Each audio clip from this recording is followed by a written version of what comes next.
you're going to want to pay extremely close attention. The rules are changing, and if you don't know this information, you're more likely to be on the losing side than the winning side.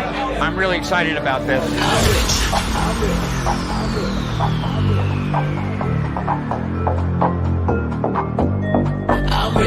Dean Graziosi, Michael Sain, Katrina Ruth, Ryan Dice, the one and only Russell Brunson, Sonia Riccati. We have Molly here, Todd Brown, Roland Fraser, Mike Dillard, Jeff Walker, Neil Patel, Dennis Hughes.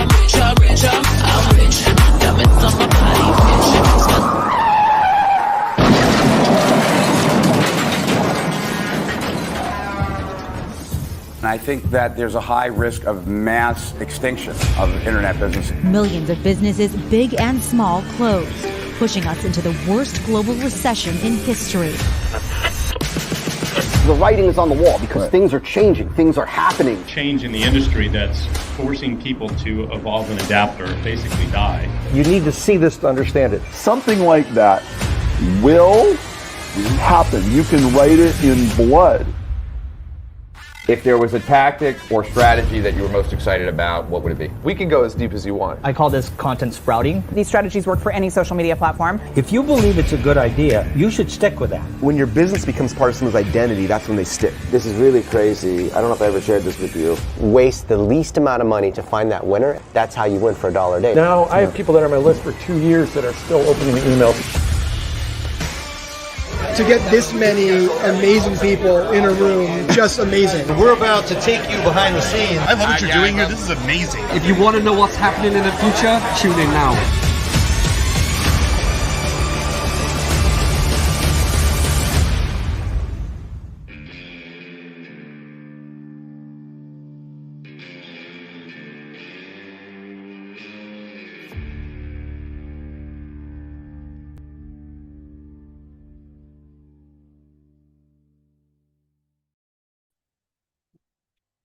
Hello, everyone. Welcome to another live stream. Rich Schefren here, and we do these live streams every Tuesday from 2 to 4 p.m. Eastern and every Thursday from 6 to 8. And as I said, my name is Rich Schefren. The name of my company is Strategic Profits. The product I'm most proud of these days is Steal Our Winners. And today in this live stream, we're going to be talking about how do you create a compelling offer. And we've kind of touched on this numerous times, but not specifically focused on it.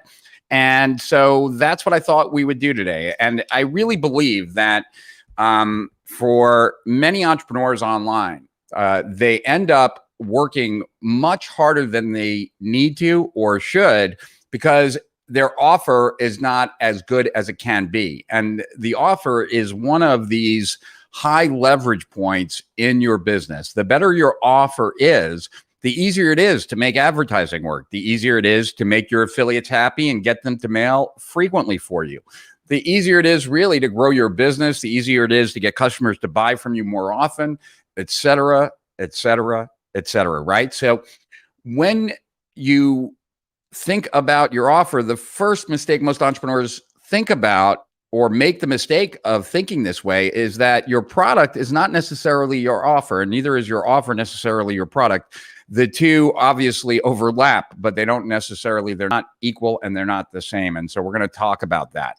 But if you truly get that at the end of the day, all of your effort comes down to how compelling or not compelling your offer is, how irresistible it is, or how easy it is to resist, how hard it is to refuse or how easy it is to refuse will make all the difference in your business, right?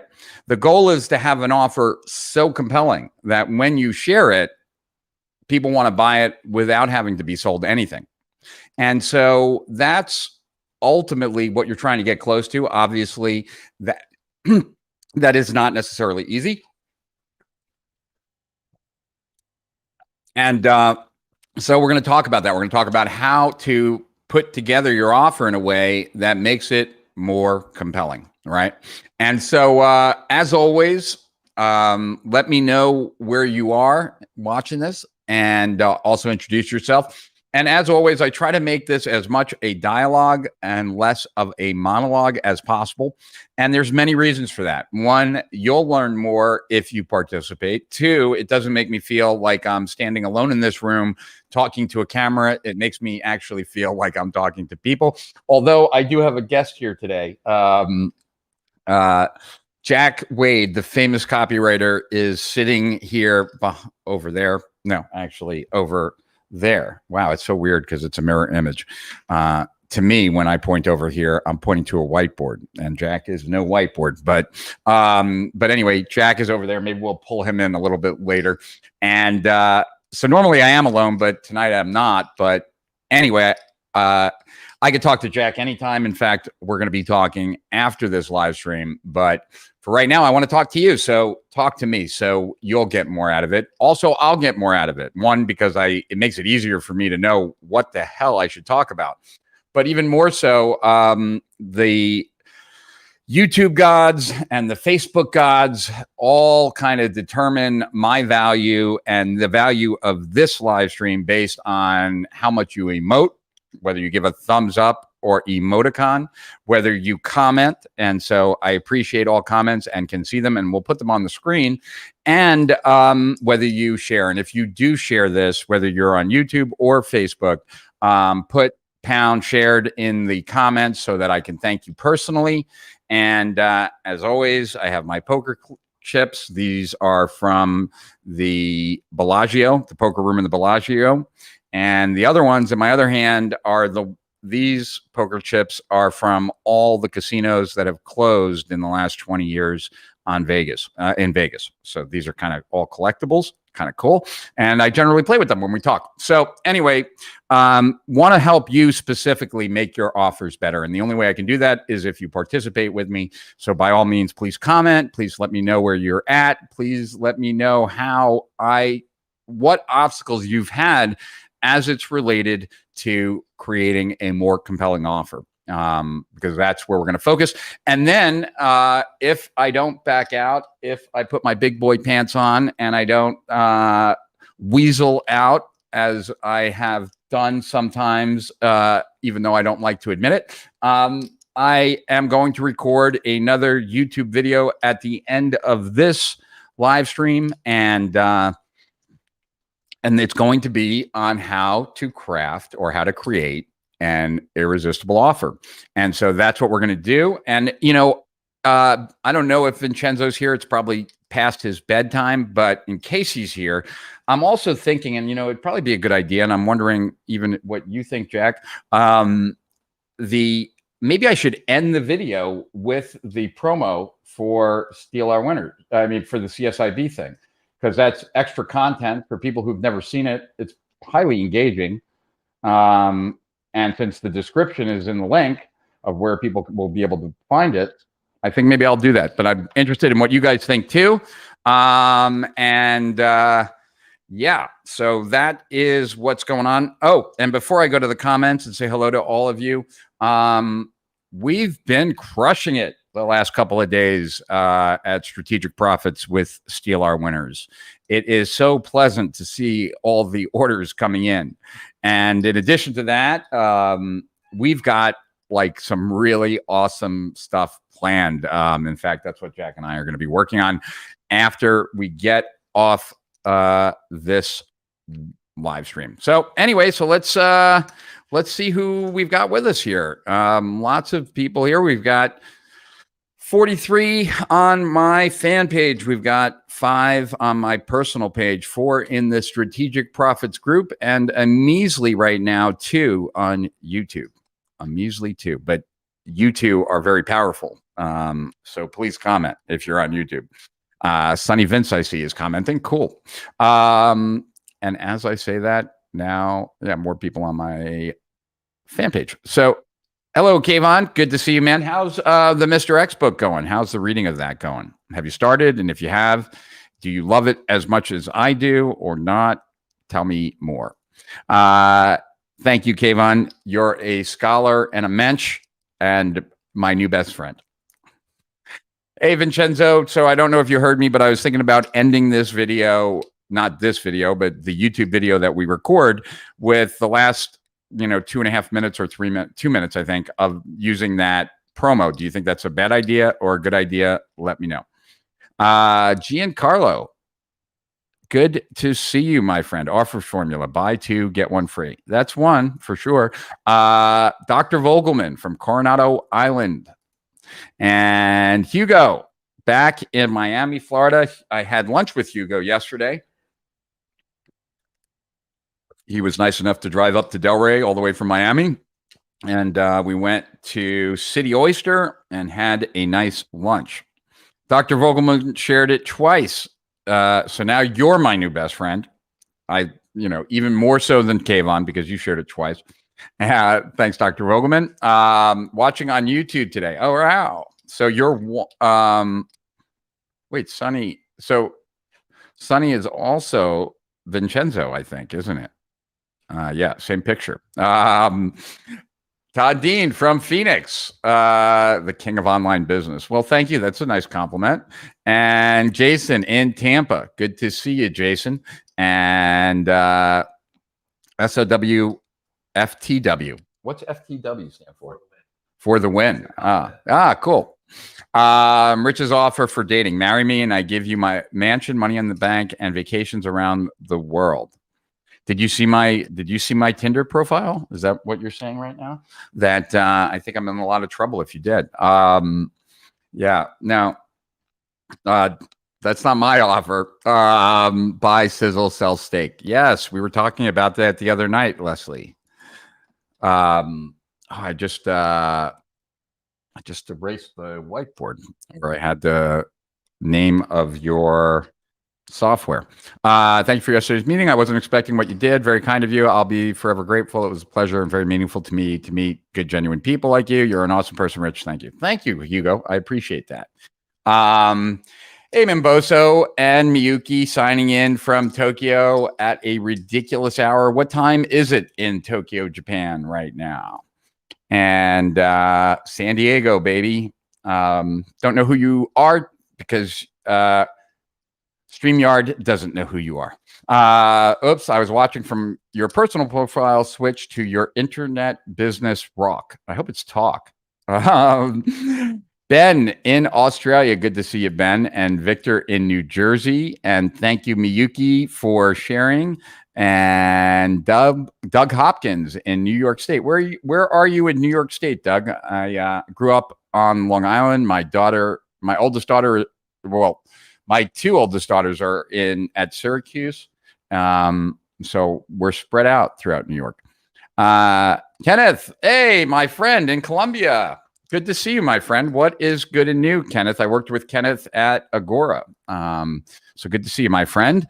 And thank you for sharing in the live event marketers. And comments are gold. Yes, they are. But Boso shared. Thank you so much. David Thayer in Massachusetts. Welcome. Christopher in Ottawa, Canada. Great to connect with you all across this beautiful planet. Well, great to connect with you too, Christopher. And Chaps Ahoy. Shared. Thank you, Leslie. And this is a top of a black device laptop converting part of the video. Yeah, I know. Is that bothering you? It's my laptop, and it makes it easier for me to just kind of look straight ahead. But if it's in the way, I certainly can lower it. Actually, I can do that anyway. There we go. So now it's a little bit lower. Hopefully that's better. Cool. Thank you for sharing it. Louis in Mexico. Good to see you, my friend. And best purchase I've made online, getting lifetime access to Steal our winners. Very cool. Thank you, John. And Jane in DC. Thanks for sharing. I appreciate you, Jane. And Kayvon, can we submit our offer to get your feedback?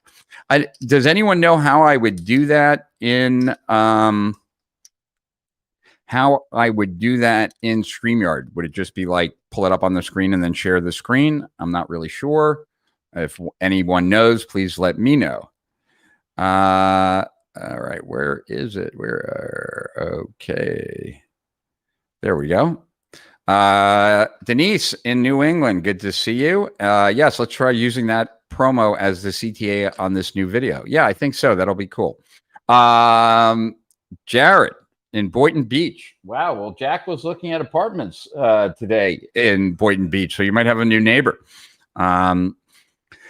John Bowers in Michigan and on YouTube. And we have Paul Diaquino in Fort Myers, Florida. Wow, the Florida contingent, huh? Christopher Barham shared. Thank you, my friend. And Leslie Road, Results Flow. That's the name of Leslie's software. And it's software that ultimately sets up your Facebook account where there's no overlap in the advertising, where it pulls in really good content in from your market to run to cold audiences, right? Like, kind of like clickbait type stuff, right? And then if someone clicks on that related to your market, now they're engaged with your page, and now they would actually see your ads. And if they then go to your site, they're pixeled. So you have these 3 different audiences. They shouldn't overlap, because as I learned from Leslie the other day, that when there's any overlap, that Facebook naturally defaults to the most engaged audience, which means that, like, if you have your page engaged and pixeled together, you're going to be showing a lot more ads to the pixeled people and a lot less to the page engaged. And if you have an overlap with cold and page related, or page whatever engaged, then you will get less cold and you will get more ads being shown and wasted to page engaged. So Leslie has this software that actually sets it all up, manages it, and does a lot more. But this is not an ad for Leslie. I just wanted to share a good tool with many of you, and so you might want to check that out. Go to Staples and have it printed. What was I talking about that I wanted printed? I'm not sure. Facebook user Alex Jeffries. Hey, is that who you are? Hey, Alex. Man, I hope you're doing well. I hope you're dealing with the transitions that you're dealing with well. And I'm here for you, man, whenever you want to come into town. Mr. X reading is going well. The week less than what I wanted, but planning to make good progress in the upcoming days. I am enjoying it more than I expected. Cool. It is 8 a.m. in Tokyo right now, so it's already Friday. Wow. Your number one fan, AJ. Love you, Alex. Paul from Sydney, and Giancarlo. Oh, whoops. And Alvin in Patterson, New Jersey, I assume. And in Colombia, a lot of good choices and very cheap. Interesting. The top of the laptop looks good. Okay. Rich. Hey, Rich, your day is going good. My day is going well today. I blame that on Jack. If he wasn't here, I'd probably be a shitty day. What's the tool for Leslie? I told you, it's Results Flow. Check out Results Flow. I'm doing well. Thanks, Rich. Cool. Glad to hear you, man. Maybe let's catch up late tonight. Alvin said, yep. Patterson, New Jersey. All right, guys. So we're going to talk about offers right now. I think I've shared this story before, but I think it's useful to share. That I never really realized, shockingly, now, how incredibly important the offer is. In fact, I think I became as good of a marketer as I am because I didn't come up with the most compelling offers. So, in the words of the late and great Peter Drucker, the goal of marketing is to make selling superfluous.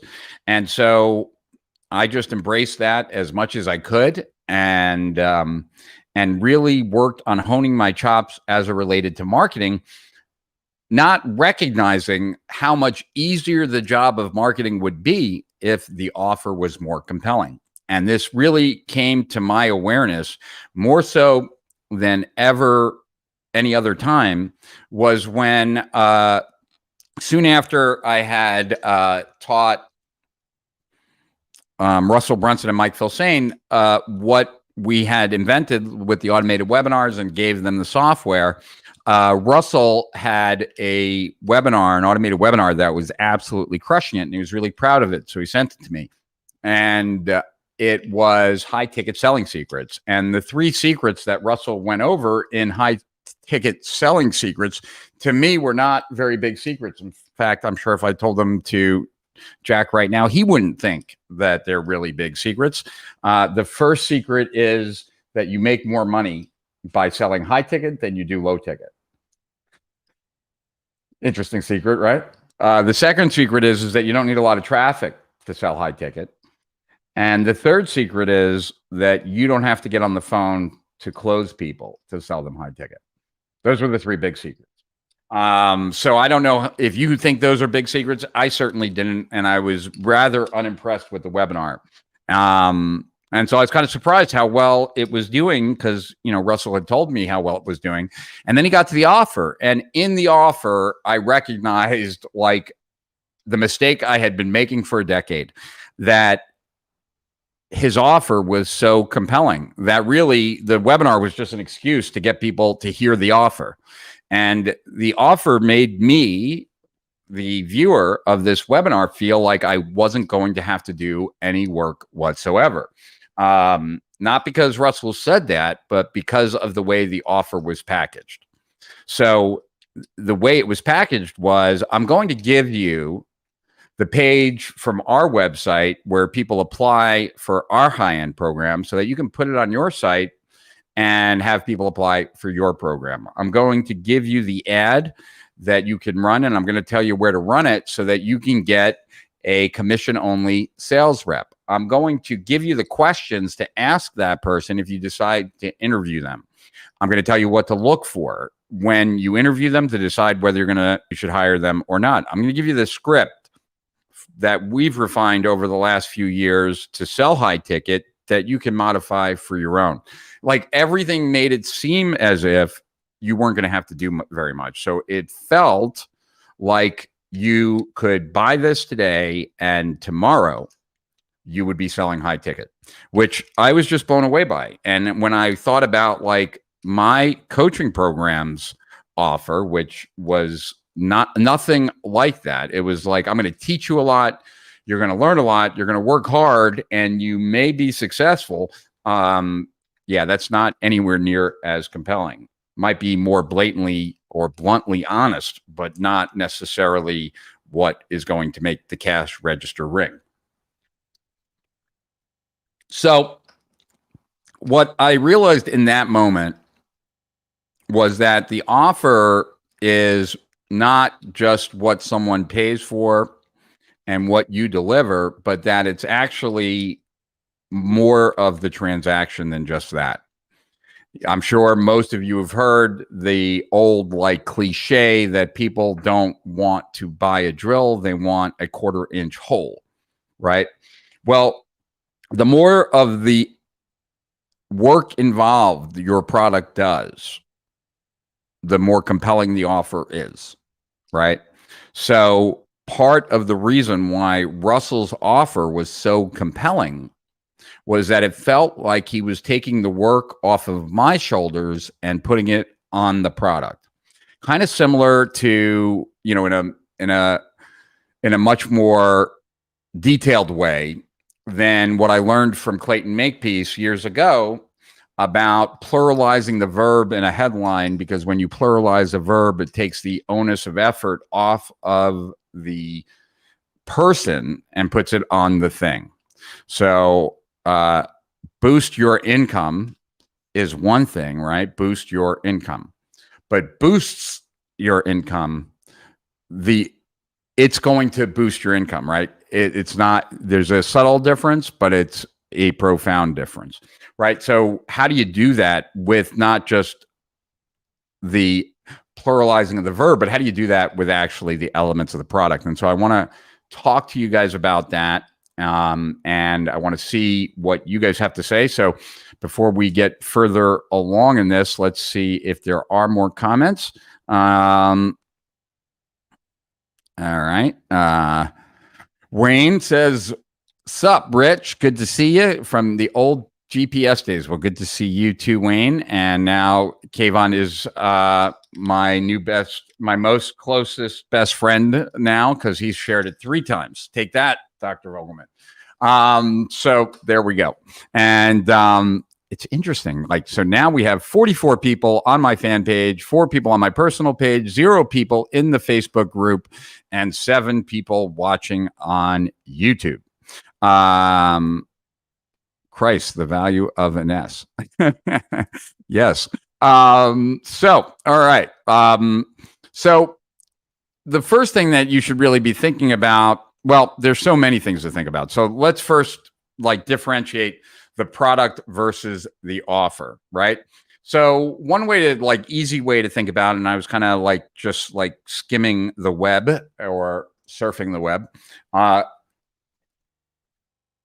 and Spotify had an ad, right? Now when you get Spotify Premium, it comes with Hulu, right? And that, I didn't know that, actually. Now that I think about it, I think I pay for both of them separately. That's good to know.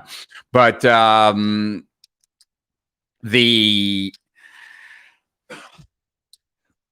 Spotify, right, at the end of the day, their product is streaming music, right?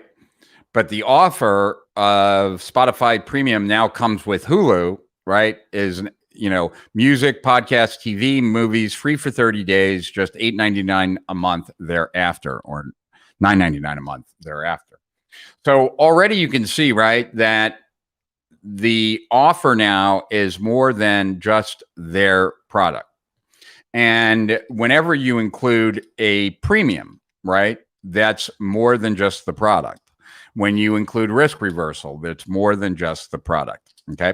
So before we go into those elements, though, the Facebook group is called Strategic Profits, Paul. So Paul wanted to know what the Strategic Profits group is. I mean, what the Facebook group is, and it's Strategic Profits. So, all right. So the first thing that helps you, I think, pull back from your offer a little bit, get more clarity, and kind of start allowing your brain to kind of think maybe a little bit differently, is to identify what your main benefit is, right? So what is your main benefit? And what is then the benefit of the benefit, right? So if I'm talking about the business growth system, my coaching program, and the benefit of that, what's the core promise? The core promise is that we're going, I'm going to give you the experience of a entrepreneur with 2 decades of experience in less than several months, right? Something like that. The benefit is that you'll be able to build a successful business, right?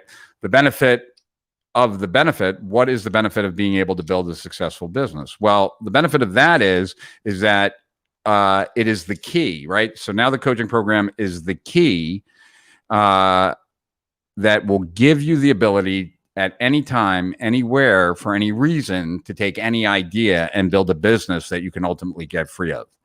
When you have that, you operate in the world with total confidence, because you never operate out of fear, because you know that at any time, anywhere, for any reason, you can take any idea and turn it into a business that you ultimately get free of, right? Now, that obviously is a lot more compelling than a business growth system or a business coaching program.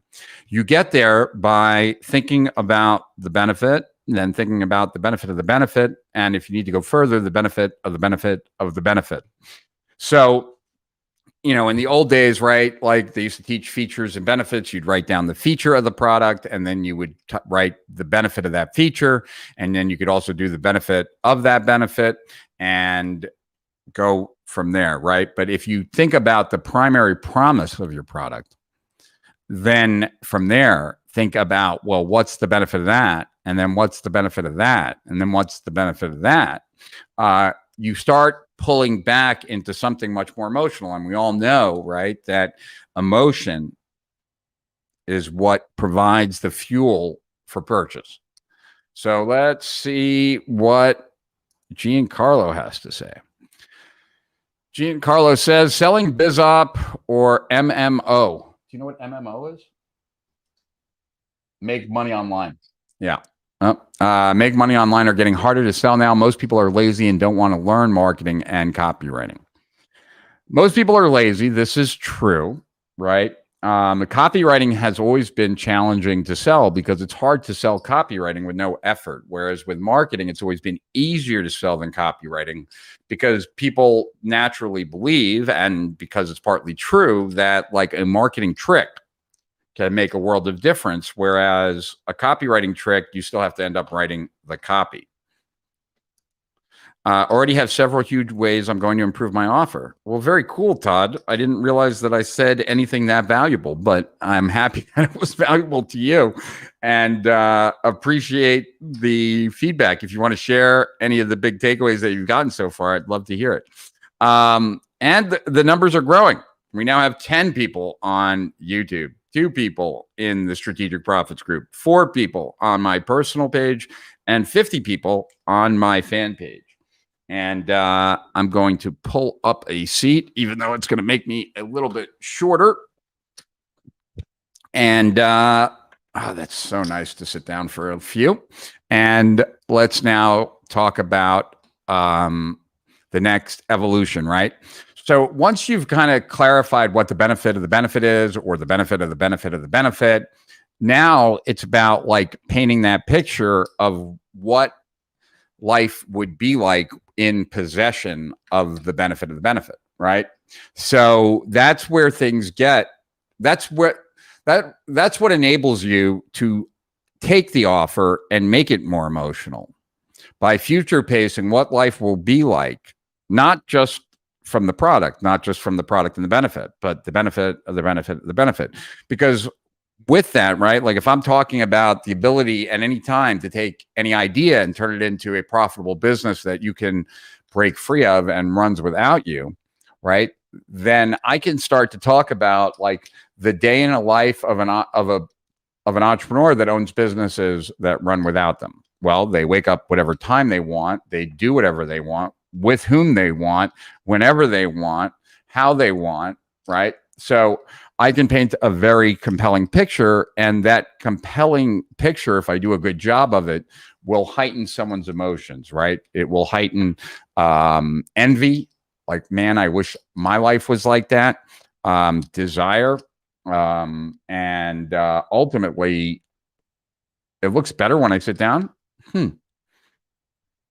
That's interesting. Why does it look better when I sit down? That's bizarre. Or at least I think so. Guys, you guys are quiet today. Solves a specific problem, right? So what were we talking about? I think I was sharing it. On a Q&A call yesterday. Oh, because I was hunched over before. Oh, that makes sense. All right. So I was sharing this story the other day because I think I saw it in John Lee Dumas's book. Yes, I did. In John Lee Dumas's book, The Common Path to Uncommon Success. And it's a story about this guy that invents the best bug killer in existence. It kills every kind of bug. Mosquitoes, cockroaches, ants, gnats, you name it. If it's a bad bug, if it's an irritating bug, this bug spray kills it. Dead in their tracks. And in head-to-head, it beats everything. And yet it's not selling. It's not selling well at all. And so the company, this entrepreneur, hires a marketing firm, and they put some people in supermarkets where the bug spray is sold, bug killer is sold. And as people go up to the shelf of bug sprays and pick one out, none of them are picking this entrepreneur's product. And so the marketing firm would stop people and ask them if they could ask them a few questions. And they'd say, why did you get that bug spray and not like that one or that one? And the person would say, well, I've got an ant problem, so I bought the spray that kills ants. Someone else came and said, I have a cockroach problem. I bought the spray that deals with cockroaches. So the point of this, right, is that what the entrepreneur has to do if they want their bug spray to sell as well is to take the same bug spray, right? It kills everything and it's better than everything, but he or she would have to package it in as an ant spray, as a cockroach spray, as all these different sprays individually. And I know that sounds absurd, right? But we naturally believe, just as a default, that the specialist knows more than the generalist, which sucks for me to say this because I'm a generalist, right? Jay Abraham is a generalist. We're kind of a dying breed. There aren't that many generalists because it's just a natural default that the specialist is ascribed greater knowledge, greater expertise, etc. Sorry, I got something in my eye. So that is incredibly important, right? And it's always, therefore, one of the reasons why that I always, when I'm working with someone new, is to tell them to niche down as much as humanly possible. Because to some group, you can be the best possible solution of all time. Man, my eye is burning. The best solution of all time. And that is easily done by niching down and targeting your offer more and more. All right, let's see what is going on. Okay.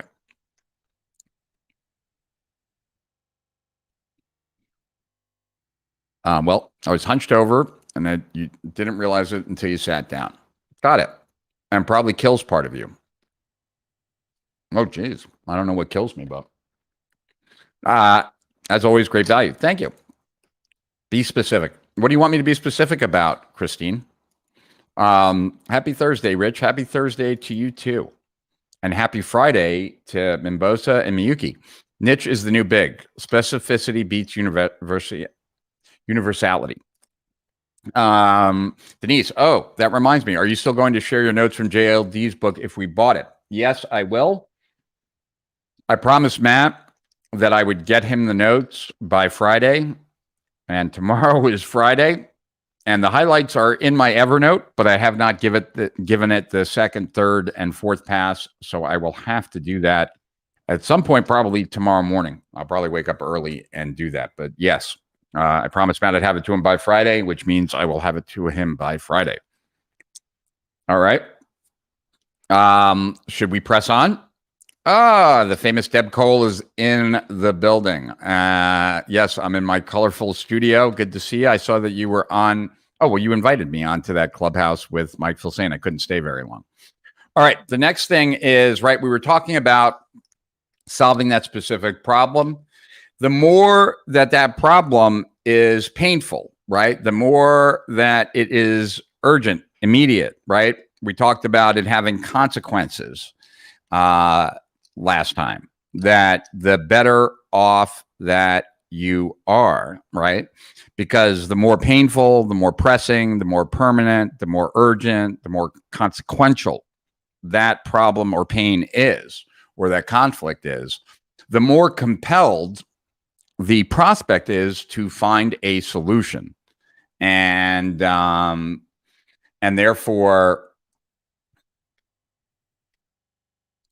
procrastination is much less likely to get them to interfere with your sale, right? So that's the next one. Solves a specific important pain or problem.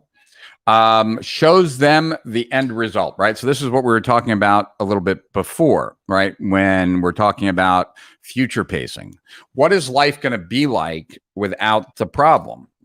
And what are all the implications of the problem, so that if things continue, what would happen? And if they take you up on your offer, what will happen? The goal, and this is another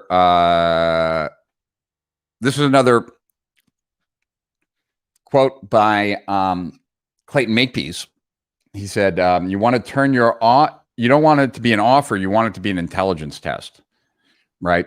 That you make the offer so good, you'd have to be an absolute fool to say no to it. And I've always kind of liked that when he said it's not an offer, it's an intelligence test. So you're taking someone in this offer down to a crossroads, right? Where ultimately life is one way with your product or with your service, and the other way, it's where it is now and will only get worse, right? So you're putting a prospect on that crossroad, and you make the path with you so compelling that it's no longer an offer, it's an intelligence test. Hopefully that makes sense. So we're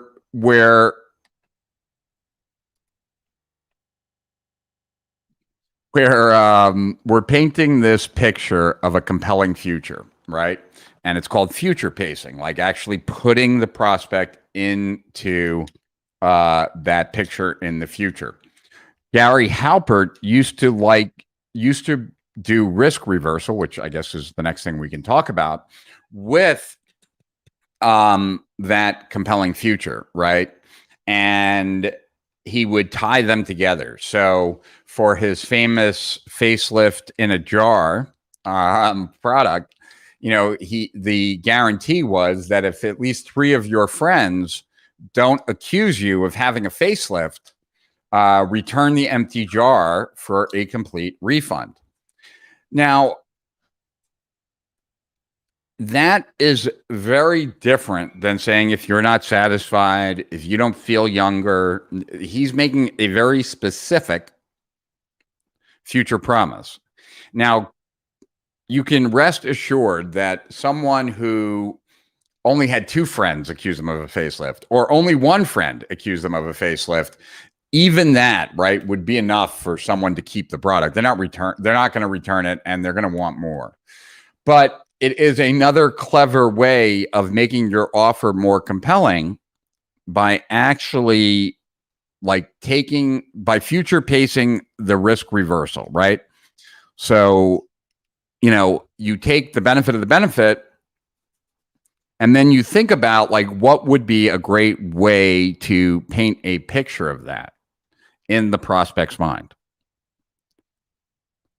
Let me know if this is all clear. I don't know if there's a delay, but we're growing, so that's kind of cool. We see that the audience is growing, so that's cool. Matt, aka Cream Pie Guy. Don't know what that means, but okay. Got it, Christine. Yeah, specialist. All right, and the risk reversal example is gold. Cool. All right, so let's see. Yeah, so let's just talk about risk reversal in general. Sometimes risk reversal can be so powerful that it can actually be in the headline. Like when I did that product, this one product, that Consumer Revenge, which taught people how to get a refund. The headline was, "I guarantee with my own money, you will get an apology and a refund from any business that has suckered you, taken advantage of you, or just been rude." So, I guarantee with my own money. Well, what I'm really doing is guaranteeing with their money that they're giving me, and now is my money. But that was a powerful headline that actually made a difference on that product. A lot of people make the mistake, though, of having a mediocre risk reversal or guarantee that doesn't really give legs to their selling, and they don't do any future pacing in the guarantee. And so the guarantee then is really just is not something that actually makes the sale, but actually just removes some of the friction to the sale once the customer's already kind of decided that they want it. So that's how most people guarantee. What I'm suggesting to you is take your prospect, put them all the way into the future, describe what life is going to be like, and then take some detail of that and bring it into the guarantee, right? So that's next. After that, and I'm going to probably readjust this. Obviously, the offer needs to be clear, right? A confused buyer doesn't buy. Obviously, it should be a unique offer. If you're offering what other people are offering, it becomes more of a commodity, not necessarily, something unique. So how do you make your offer unique? Well, that's with a new mechanism. That's with a different way of charging. There are so many ways of being unique. Basically, any component of your offer modified could potentially make your offer unique. The next thing I want to talk to you about, though, that I think, good to see you, Leslie. As usual, it's always nice to see you, my friend. I want to talk to you about bonuses or premiums and how I believe how so many people so many entrepreneurs, marketers, what have you, make mistakes when they're thinking about bonuses, because bonuses are they're not just shit that you throw in the offer, right? Although some people, I guess, treat it that way. One thing that you can think of bonuses for is to overcome objections. So what are the objections to someone buying your product, right? And then creating, bonuses that would then deal with those objections. So, for example, and this is just off the top of my head, so, maybe not the best example, but let's say I'm selling my coaching program, and one of the objections is I can't join Rich's coaching program yet because I don't know what niche I'm going to be in, which would be silly because we help people identify their strengths and all that kind of stuff. But nonetheless, let's say, right? So what could I include? Well, I include I could include a list of the top 50 niches that my clients have excelled in that you can pick from. I could have what we used to sell, Strength Mastery, which used Colby and helped you identify your strengths to therefore pick your niche. I could have a webinar that is scheduled for 1 week from today, where I'm rolling up my sleeves, working with people individually and helping them figure out the best niche for them. And I'm not going to get off the Zoom until everyone is satisfied that they've got a niche that they can excel at. But unfortunately, that's a week from today, and anyone who's in the coaching program gets it free. Anyone who's not in the coaching program will never see it. And so that would be a way, right, to take a bonus and handle an objection, right? I don't have a niche. I don't know what niche. And also create urgency by saying that next Monday, right? And I can do that every Monday if I wanted, but next Monday, I'm doing this webinar. And therefore, there's a strong reason to actually join right now because they're going to get that webinar. That issue is no longer going to be an issue for them, et cetera, right? So let me know what you think of that, because your bonuses should do some heavy lifting for you. With Agora, and I've shared this many times, and this is our plan with Steal Our Winners, is to use premiums, right? Bonuses to tap into whatever is hot in the moment so that we can sell Steal Our Winners, but we can have compelling headlines, compelling ads, compelling offers, get the premium free when you subscribe to Steal Our Winners. So the premium there is holding a lot. It's doing a lot of work. And as I'm saying here, most marketers don't have their bonuses or premiums do a lot of work. They don't do a lot of heavy lifting.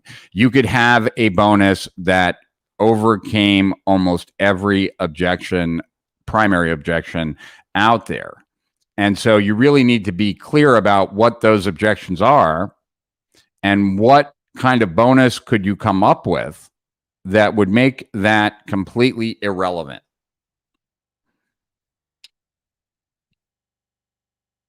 Silence. Well, cool. Mimbosa says, amazing stuff. Thank you. Bonuses to overcome objections. Yes, that is what I'm saying. All right, cool.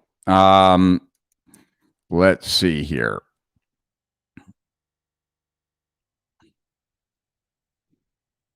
All right, talked about that. Payments. If you can't sell what's in the bonus as a standalone product, it won't have value when you try to give it away either. Totally agree, Sean. Totally agree. Sean McCool said that. Good to see you, Sean.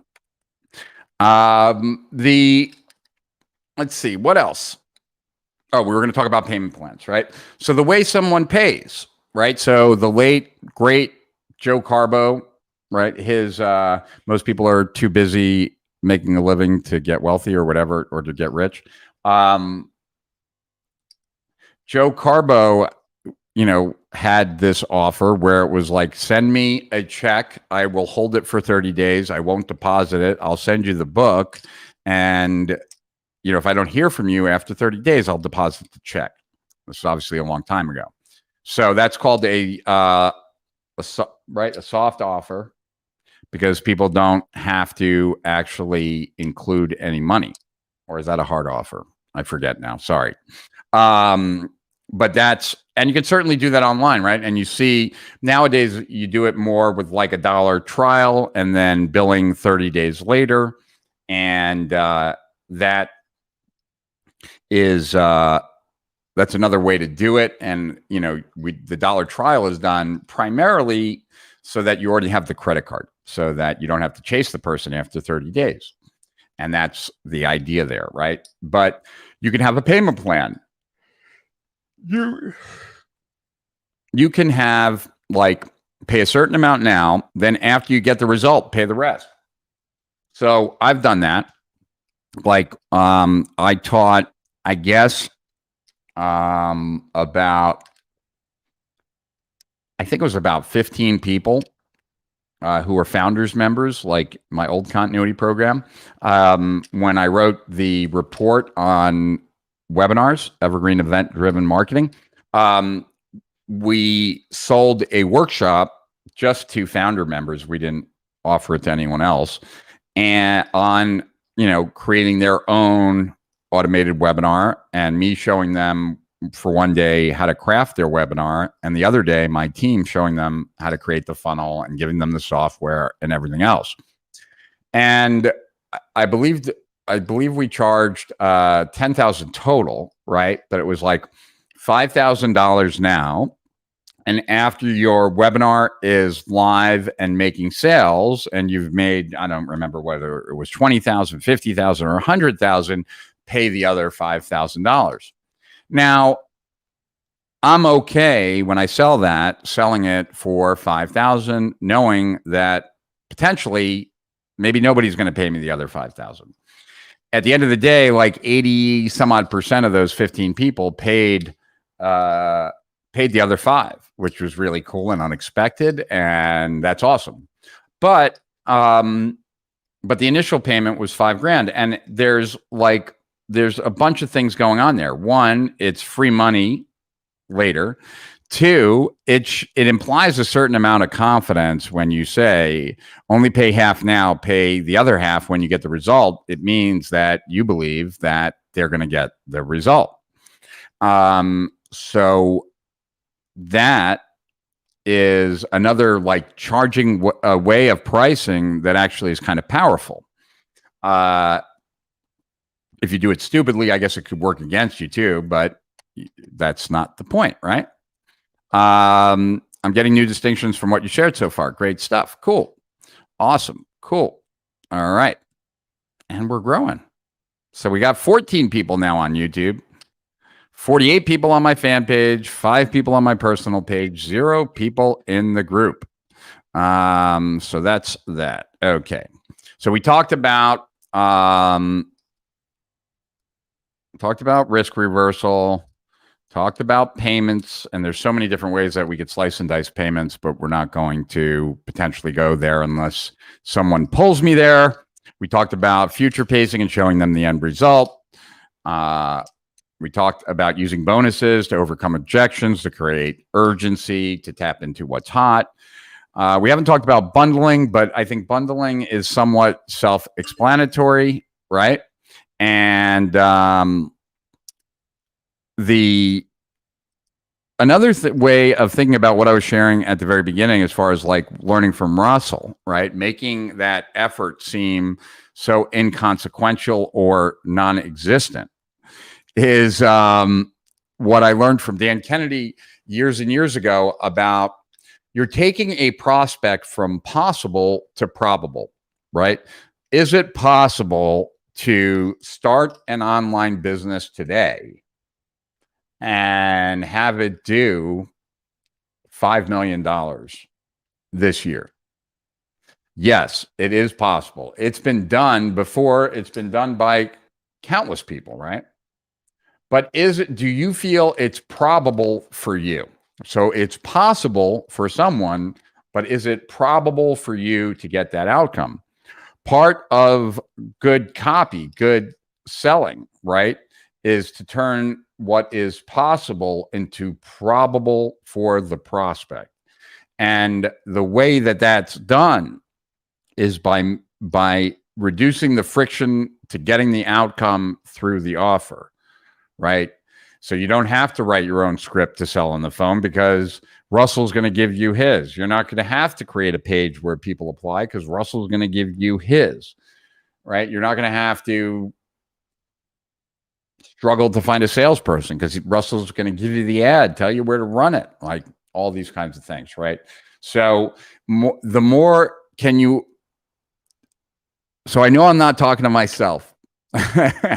If you're watching this, which there seem to be quite a few people watching this on the different channels, if you're watching this right now, let me know whether you understand what it is I'm saying, that as you remove the effort involved in getting the outcome, that it makes the possibility of getting the outcome in your prospect's mind move from that is something possible to something that is more probable. You got it? So let's see what is going on here. Okay, I saw Mimbosa shared that before, but just we're going to share it again and getting new distinctions from what you shared. Awesome. It seems like helping people believe in themselves is a big part of these offers. Well, certainly when it comes to coaching, when it comes to selling information, right, at the end of the day, it's the customer that bought this that still has to do certain things to get certain things. And most of the time, people don't join a coaching program or buy information products on an outcome that they believe they can easily achieve all by themselves, which means that either they've tried all by themselves and they failed, or they don't believe in their own ability to get the outcome with what they know currently, with the way they do things currently, etc. That's what gets someone to reach out and buy an info product, join a coaching program, or whatever.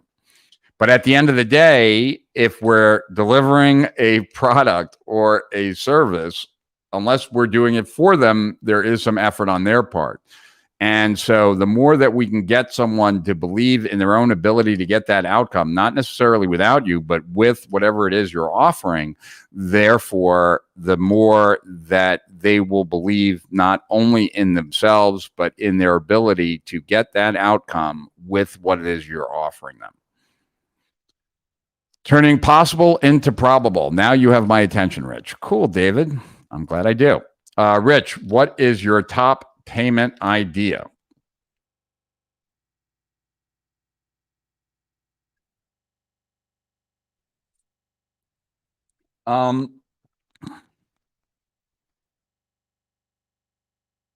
That's so hard to say. What is my top payment idea? I guess the top payment idea is to pay me. Pay me often, frequently, in a large amount. That's my best idea. Done for you. Yeah, done for you is difficult because people are difficult. So most done for you offers are a little sketchy. Not all of them, but most. And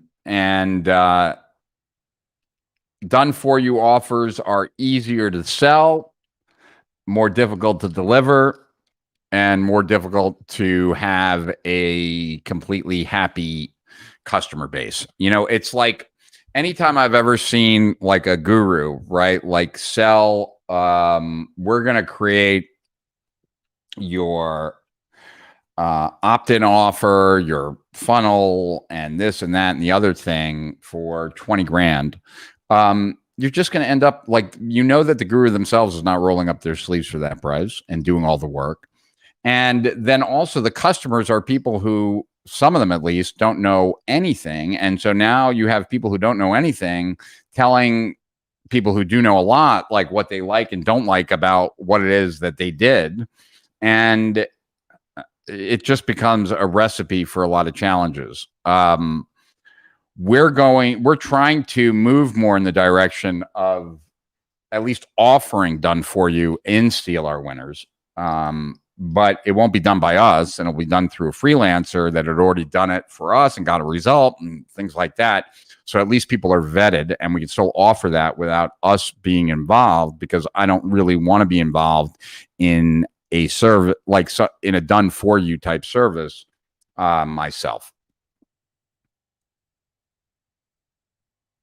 Let's see. Understood. Thank you, Doug. Mimbosa says makes perfect sense. Cool. Sean McCool says on target. Jack Ainley gets it. Jane Adler, great insights, Rich. Paul Diaquino, from possible to probable, great concept. Well, that came from Dan Kennedy, so give credit where credit's due.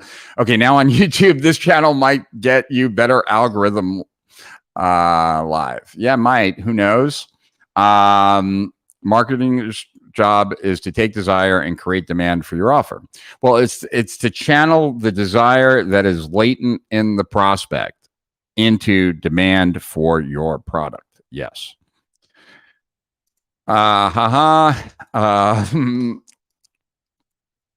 My DFY done for you offer involved a lot of hand holding. Yeah, I'm sure it would. Great info as always. This topic, perfect timing. We are currently working on a new offer. Thanks, Rich. Miyuki, what is it that you offer? And maybe we can work on your offer a little bit. That would be fun. I like the arbitrage done for you, though. Well, there is a lot, that's for sure, because you're taking a lot more of the effort and the risk, and you're putting it on your shoulders. Done for you generally doesn't work because the creator doesn't stay passionate with helping others. Moreover, they think that people should be able to do it anyway, even though the offer was done for you. That's part of it, right? But there's so much more to it. Like, what if the prospect has a stupid idea to begin with? What if you're competing against much more competitive marketers? What if you're like, there's just a million reasons why, like, most done for you type things, unless it's like a new marketing tactic or something like that, it's just a challenge. And I don't want to rail on done for you, because sometimes we promote done for you. I mean, Caleb's offer is a done for you offer. But in general, done for you is easier to sell, harder to make people happy on. Can you think of any current well-designed offers? I think a lot of them, right? Oh, this is great. Well, thank you, Justina. Done for you. That's what she said. I couldn't wait to get away from actually doing the done for you sales without losing the done for you client. Yeah, I hear you on that. I will execute your stupid offer for you. I will execute your stupid offer you. Rich, what is your offer aside from SOW? Well, that's what we're going to be talking about tonight.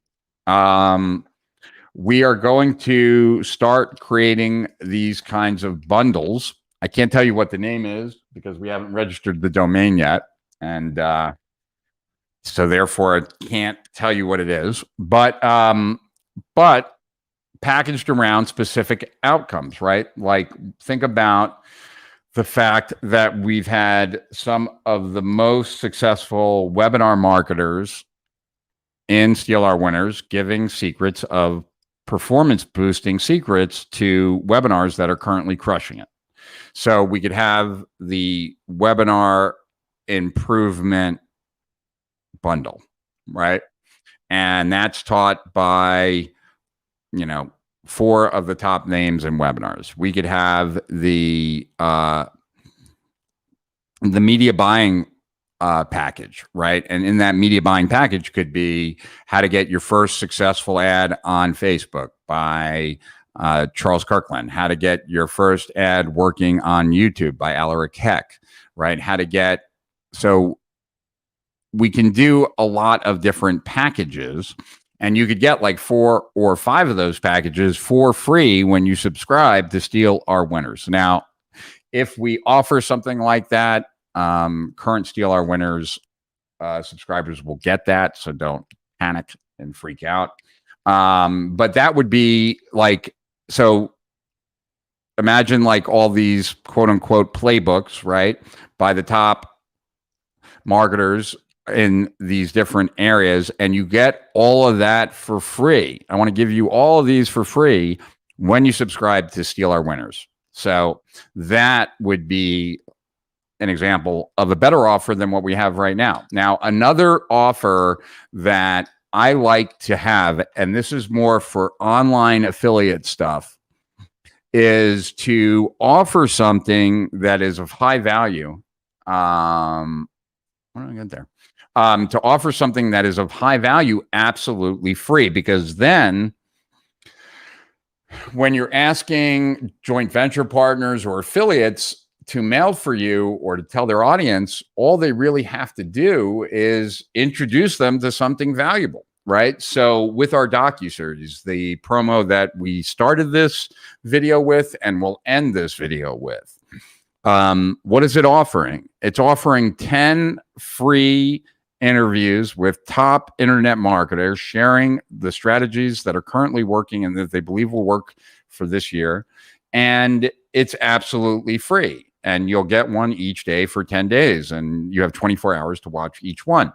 Like, that's a compelling lead gen offer, right? That then backs into a sale. And that sale then makes it so that a joint venture or affiliate partner can just tell their followers, fans, lists, whatever, about this great free thing. Or like when I wrote my reports, they could share, there's this great report, the Internet Business Manifesto, you really should read it. And they're now just telling their audience about this great resource, and I'm doing the selling, right? And it's really like, and the selling isn't right behind it. So it really is a valuable resource that then turns into an offer. And I generally, those are my favorite. That's my favorite way to construct at least a marketing campaign at the very least, because it's a lot easier to ask someone to mail for a valuable resource than it is to mail to a sales letter. All right, so let's see. So that's my offer, Pat.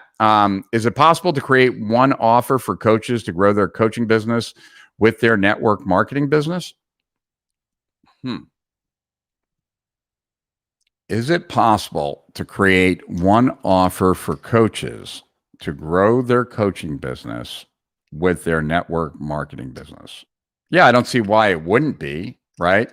If there are a lot of coaches that own network marketing businesses, then, and you could figure out a way to target those people, then yes, you could create one offer for those people. Damon, joining us late. Hope to watch the replay. Quick question. Would you consider having an affiliate program for Steal Our Winners? Would be a no-brainer to promote with confidence, hence the question. Yes, Damon, we have an affiliate program for Steal Our Winners. And we should probably email the list. Like, that might be a good idea, huh? Like, to just email the list and let them know that we have an affiliate program, and they should reach out to Michelle. Yeah, we'll so Michelle is our affiliate manager, and yeah, we'll send something out and also have a link maybe in the platform too. Can you make a note of that? So that, yeah, cool. Thanks, Damon, for mentioning that. So that would be helpful. I agree. Who is your market for that? Well, our market for that is a lot of people, and it will be based on how we package the thing, right? So from my perspective, right, the reason I have $1 billion testimonial from Agora, and the reason that I was able to help Mike Filsame and Russell Brunson so much is that in both of those situations, both with Agora and with Mike and Russell, it was about injecting a new marketing tactic or strategy when the rest of the world did not know about it. And that is not coincidental that those things happen there, because anytime that you are one of the first to leverage a powerful new marketing strategy, your business will grow dramatically, right? It happened for my business with the automated webinars. It happened for Agora with VSLs, and I could list off a bunch of other examples, but I think you get the point. So in one very real sense, someone like myself would subscribe to that and know that if I get one idea in my whole life of that product, it will pay a gazillion times over, right? The ROI would be insane. So that's one group of people who can understand and realize that the best marketing tactics are the ones that most people don't know about. And how do you get a pipeline of those kind of offers? Well, or those kind of strategies. That's what I've built this product around. So that's one. Another would be digital marketing agencies, because every digital marketing agency should know what the latest and greatest tactics are.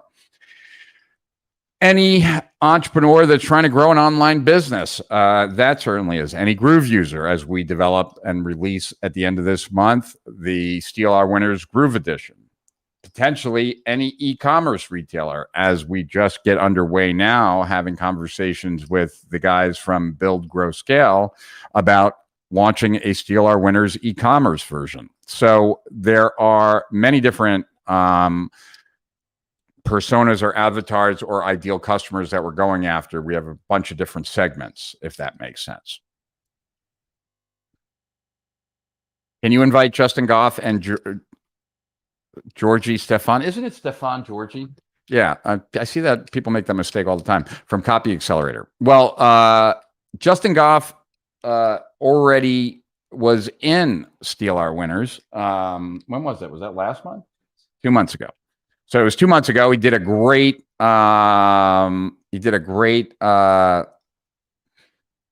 interview on upsells. And sorry that I just got distracted, but I am excited because I just got a text from Tim Bird that he scheduled our interview finally, because Tim Bird has some great tactics. And Stefan I've reached out to, and I believe that Stefan and I are going to be talking shortly. So the answer is yes, but I've already completed half of it, because Justin did do a awesome Steal Our Winners on upsells. He shared a bunch of stuff I'd never heard before that I thought was really valuable. And also Justin, at least was up until this week, our #1 affiliate, but he's now been eclipsed by several people because we're finally getting a bunch of people to mail for us. But there's a minimum of 100 subscribers from Steal Our Winners that came from Justin. Oh, that's a cool hook. Thanks, man. Brilliant question. Who's the market for that? Second on the affiliate program. Cool. Well, an email will be going out soon. Very cool. Rich, I forgot to ask you, based on what we talked about yesterday, you think that BGS coaching program you'll be offering soon could help me better at building an online business? Yeah, there's no doubt, Hugo, that it could help you. But as I said to you yesterday, in your specific situation, the first money I would spend if I were you is money that would put me in a room with a bunch of other successful e-commerce owners. I could teach you a lot. I can make you a lot better, but there's just so many things that are shared amongst one owner to another. And right now, I wouldn't put my e-commerce chops up against anyone that's running a successful e-commerce store. And I would say that that is the lowest hanging, highest leverage information that you could get. After that, then I would say your next best bet would be to come work with me. But I think that, that would, if I'm you, that's where I'm spending my first dollars. Cool. All right. And David from Groove, here from Groove. Very cool. Very, very cool. And Deb Cole is going to be interviewing people in Groove who are crushing it with Groove or doing something unique and cool in Groove. And hopefully she's already done some of those interviews and hasn't spent all of her time on Clubhouse. All right, so let's proceed. Okay, social proof, right? So social proof we've talked about quite a bit as well. There's a difference between proof, general proof and credibility, and then social proof. And social proof really works well, especially when there's limited quantity, because when you combine the fact of social proof that there's lots of people out there that want this, that think this is great, with this, the quantity is limited. That therefore creates urgency because lots of people want it. We want what we can't have.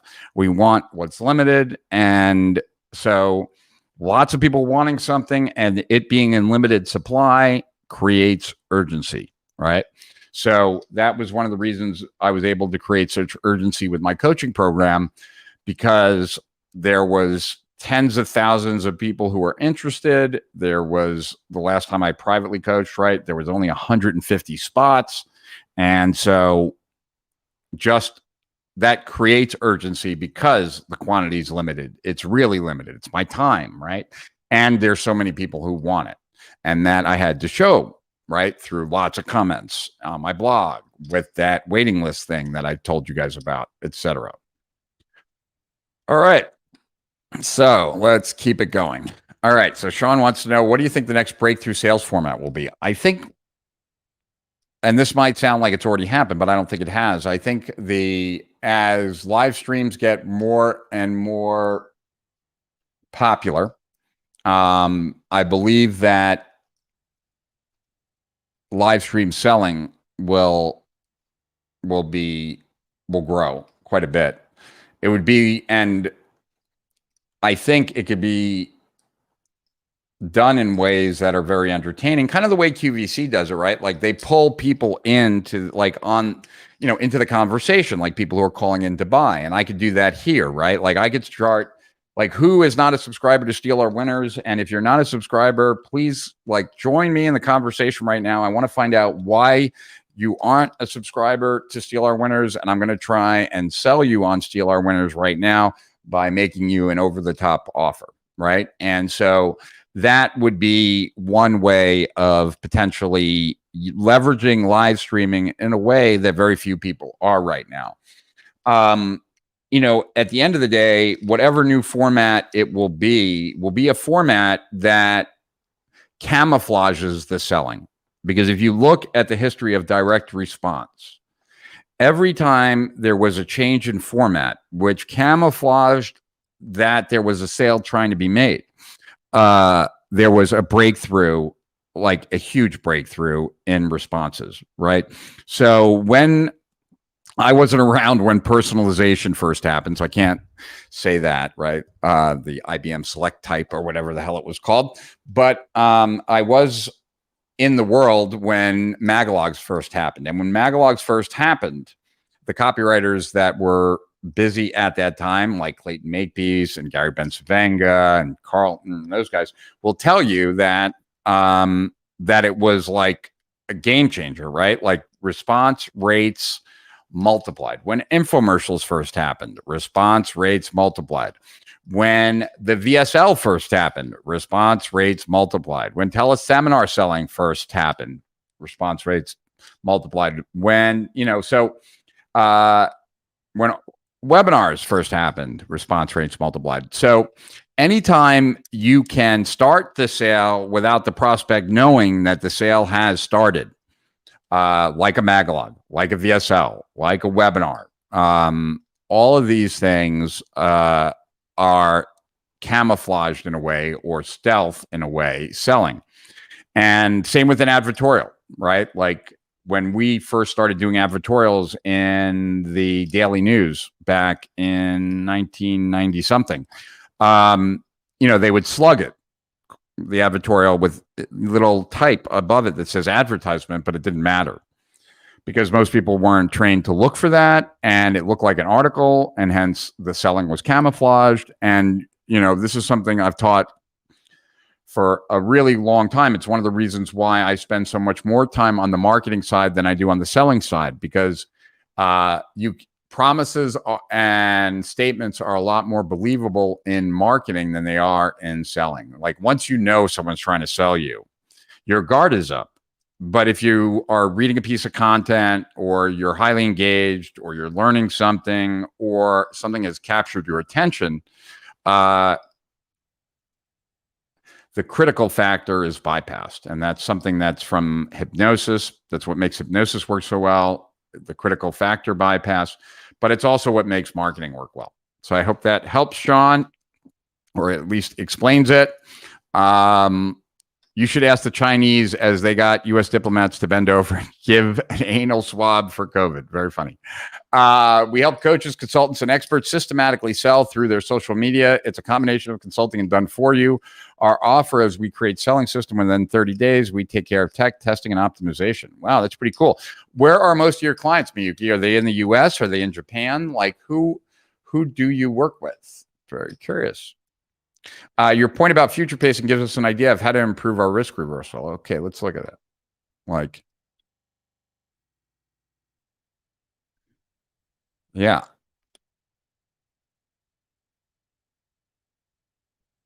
I dig it. Cool. Giancarlo, Rich, when emailing, do you recommend to sell in every email without losing trust and look salesy? Or is it okay to sell email with straight up free value, no pitching? What selling free value ratio you personally recommend without burning your list? I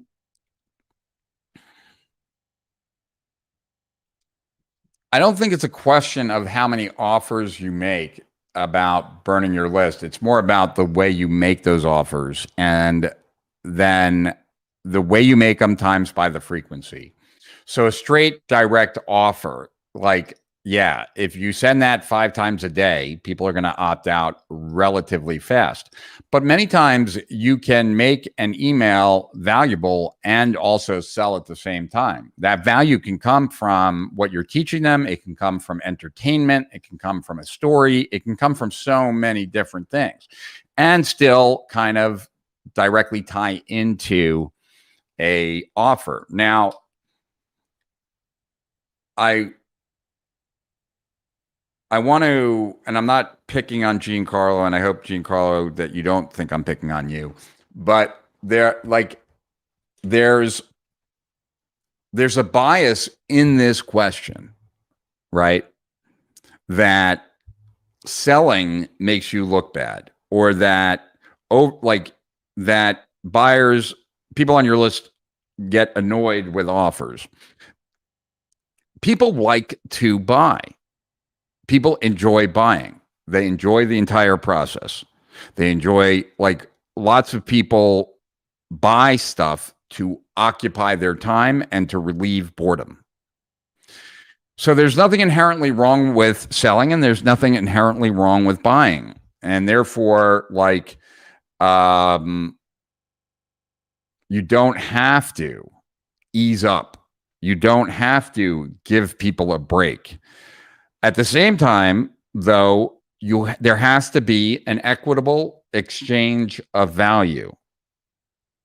So in other words, if you're going to email me and you're going to make me an offer, for me to feel good about that transaction, I got to get value from your offer. Because if I open an email after email after email and I'm not getting value, I'm going to opt out, or even worse, I'm going to stop opening. So,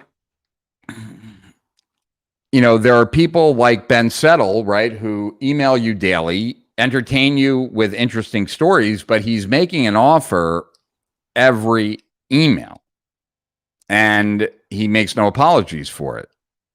And there's a lot of benefit to an approach like that. So there are no hard and fast rules. But what I would say is that sending a direct offer, that shouldn't be done overly frequently. But like, what is too frequent? Well, it depends what else you're mailing, right?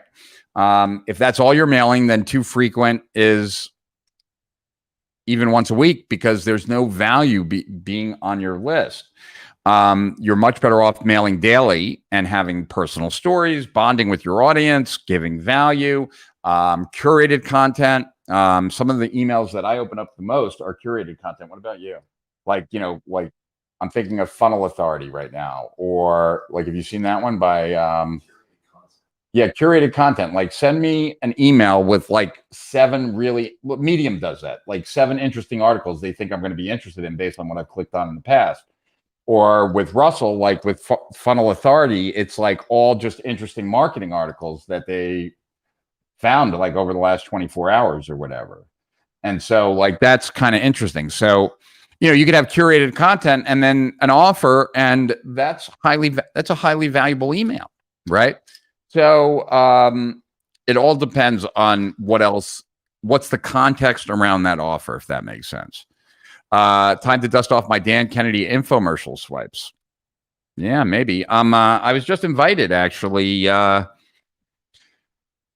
is having a seminar in Cleveland, of course, and I was invited today to speak as well. That'll be exciting. I haven't seen Dan since he supposedly died, so it'll be fun to see him back in the saddle. So I'm looking forward to that. I don't have any details on that yet. Hey, so Shelly, are you still a principal in Miami, or are you now on to bigger and better things? The best of the best interviewed by one of the best. Enter Steal Our Winners just gave away my tagline. Well, thanks, Damon. Miyuki is cute, Rich. Well, you know where she lives. She lives in Japan. You got to get over there. They are in the U.S. Oh, wow. So you guys are in Japan, but you market to people in the U.S. Yeah, well, the coaching market is so huge. And, I think I'm curious what future pacing kind of idea you came up with. I mean, the first, like in 30 days from now, you will have the best week of your business life than you've ever had, like, or something like that, or your money back or something like that. But I'm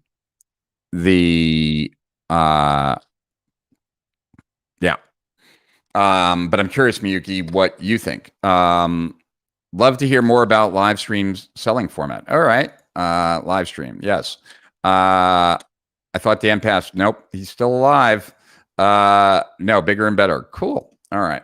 So, so with live stream selling, it's really like the person that I've seen do the best of that was Billie Jean. And what Billie Jean would do is actually pull someone up. Like, I'm not a good salesperson. I'm a much better marketer than I am a salesperson, which is why I got good at marketing, because I wasn't good at selling. So, but when I'm passionate about something, generally I can sell it. So I would probably do a halfway decent job of actually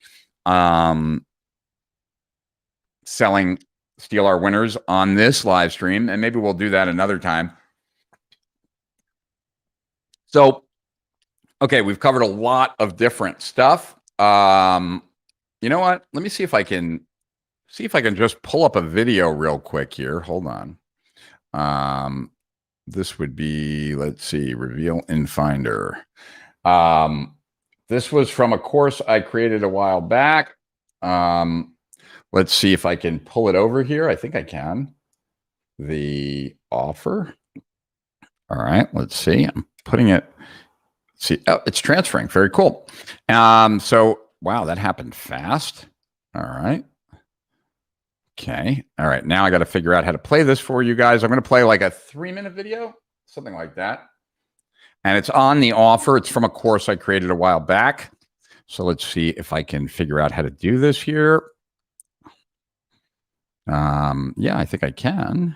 Let's see. Whoops. How do I do this? Close that. And let's see it hit here. Upload video clip. Desktop. Date modified. There we go. Open.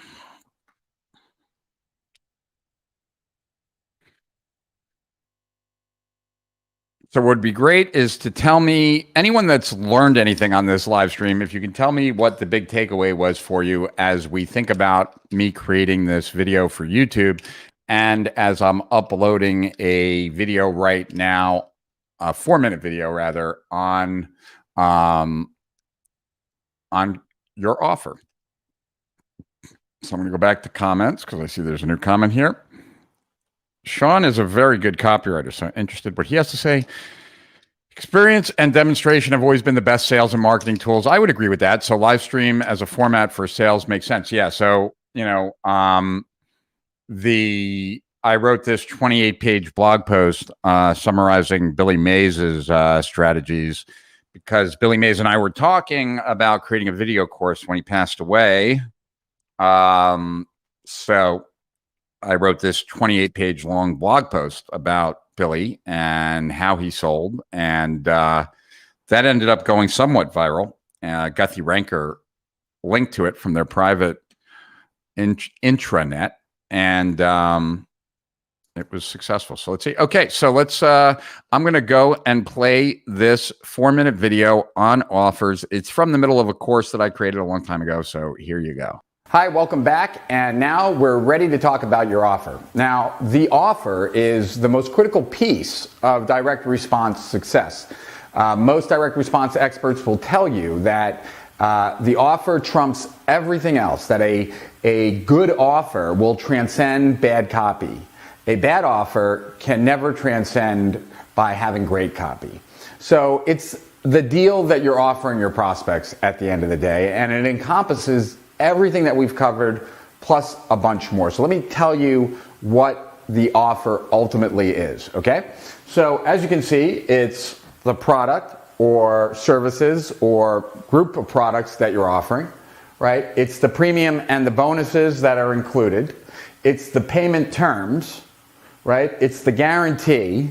It's the USP and the value proposition. That's why we went over both. And it's who is it for? Who are you? The rationale as to why you're actually offering that, and the discount, like establishing the regular price value and showing that it is in fact worth that original amount, and yet you're offering it for less, and why you're offering it for less. Urgency, some reason that gets people to actually take you up on the offer sooner rather than later, and payment options. All right, so that's quite a bit. So payment terms is different than payment options, right? Like you can pay by credit card, you can pay by check, you can pay by PayPal, whatever, okay? So I wanted to kind of end this little section here with the offer. I tell you that as I was saying in the value proposition video, that I have some growth myself to do in that. I would say with the offer as well. Like I've always relied more on marketing, more on persuasion, more on influence, more on the tactics that I'm teaching you than actually just having a better offer. And quite frankly, I think that my results, as great as they've been, would have been many times bigger had I put more focus on the offer. So nowadays, this has become a primary focus for me, and I hope it is for you. And so now it's time to actually write out all the answers to these points. What are they for you? And think about it like you would if you were in a pitch on a webinar, or if you were on a order page on your site. How would you describe all this? And describe it in the best possible way that you can. You want it to seem as desirable as possible. And remember that the goal of marketing is to make that offer superfluous. So when we have our offer in place, we finally have the first critical piece to start thinking about our marketing. And what we're going to do is we're going to take a look at that offer and then think about, what does the prospect need to believe? What do they need to feel? What do they need to think? How do they need to see the world, themselves, you, in order to make that offer a no-brainer? So go ahead, take the USP, take the value proposition, take everything that we've gone over so far and address it and sexify it and put it in your offer. And when you have that offer, I suggest you go to the Facebook page, you put it down, and get some feedback. The better you can make the offer, the easier the job is of marketing. So remember that. The more work you do here, the easier the rest of the work is. So spend some time, create your offer, put it up on Facebook, get some feedback, and then we will take it even further and take a look at, now that we know what the offer is, how do we get prospects? What do they need to think, feel, and believe in order to make that irresistible? So I will see you in the next video. Wow, that was fast. Okay. Believe it or not, that was shot in the same place as we are right now. It's amazing what different lighting can do. Yeah, it was that board right there. Yeah, crazy. What a pair of $70 lights can do for your background, right?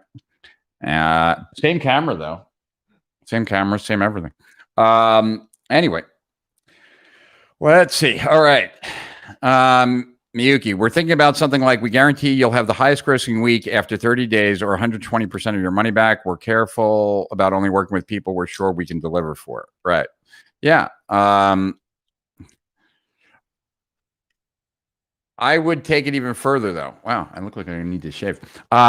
We guarantee that in 4 weeks, like, mark your calendar, because in 4 weeks from now, you're going to have the best week of your coaching life. That means you're going to make more, you're going to get more clients, and you're going to be working less than you are right now. Something like that. Yeah, that's a powerful offer. All right. The urgency of the solution is you're providing to the urgency of the solution you're providing to a potential customer. Okay. We are moving to the US this year. That's why we are focusing on US marketing. Very cool. Are you guys a couple? And if so, where did you guys meet? Because that would be interesting. Great when you share and provide us value, Rich. Thanks. All right. The future pace example you gave to Miyuki was powerful. Thanks. You're better at sales than you think. Shelly, thanks, Rich. My pleasure. And we're going to meet up at some point. All righty. And so I guess I have to create this video now, which I so don't want to do. I so don't want to do this, guys. You know, I wish I could tell you that, like, I spend a couple hours before these live streams really prepping for everything, and so now it's so easy for me to just jump into this. But really, like, I decided on this topic about 2 hours, well, not 2 hours ago, because I just started this webinar about 2 hours ago. I'd say about 4 hours ago. In between that, I did a Steal Our Winners call or two. I also spoke to Alex Catoni, who I've seen her videos on YouTube quite a bit, and I am talking at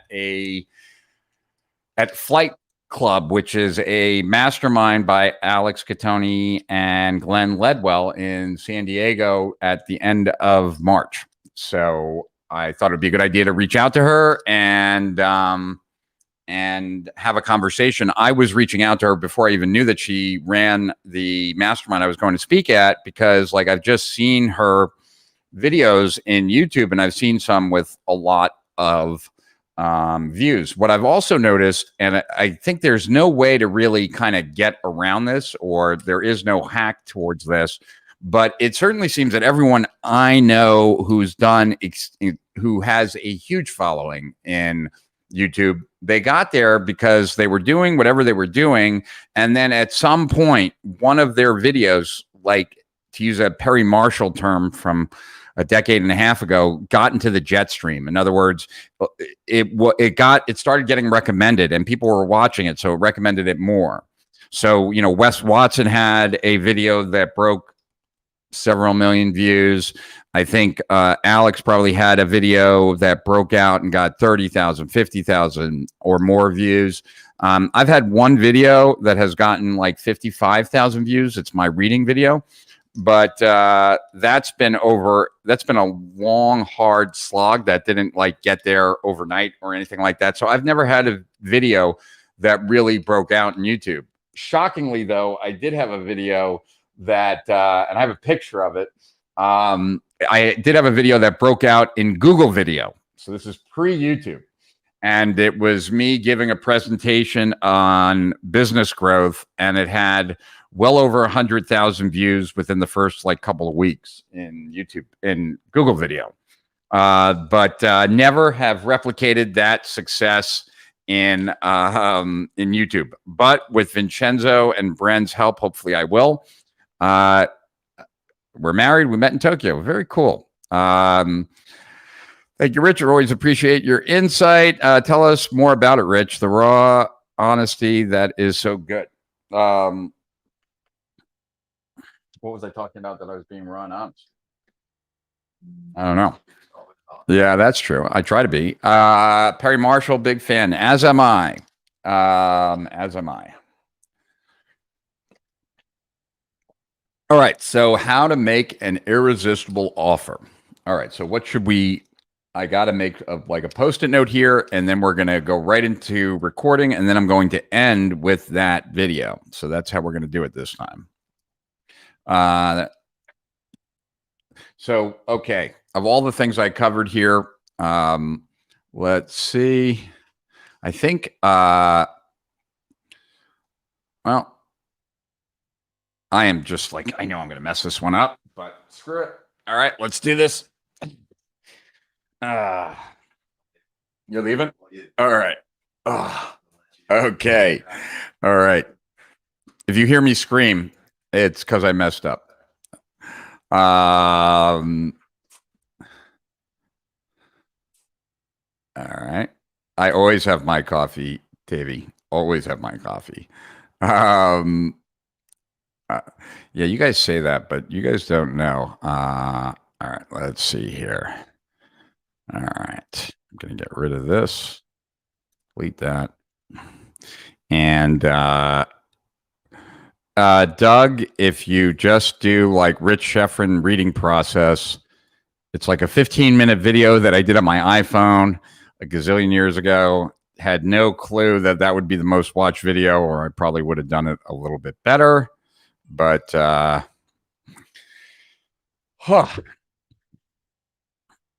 right. I don't see how I'm going to do this in one take, but who knows? All right. Trying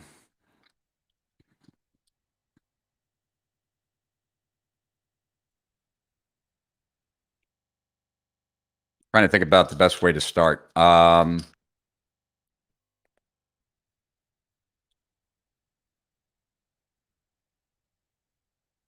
Let's just jump in, right? Let's just do it. Okay.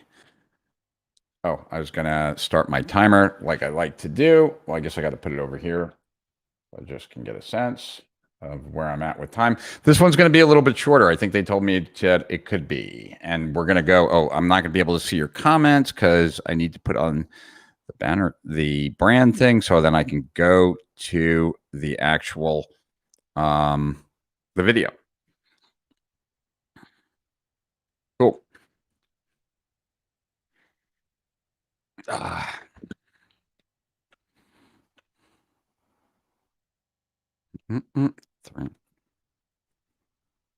Hi, Rich Schefren here, and in this video, I'm going to show you how to create an offer that is so irresistible, so hard to refuse, that it's really almost like a mafia offer, right? That you're offering your prospects something that they find no, I don't like that. I'm going to start over. I think you guys would probably agree. I think I should start with actually the topic, then talk about who I am. Yeah. All right. So I am going to see, this is my first time going to a second take and I'm already messing up. All right, let's try it again.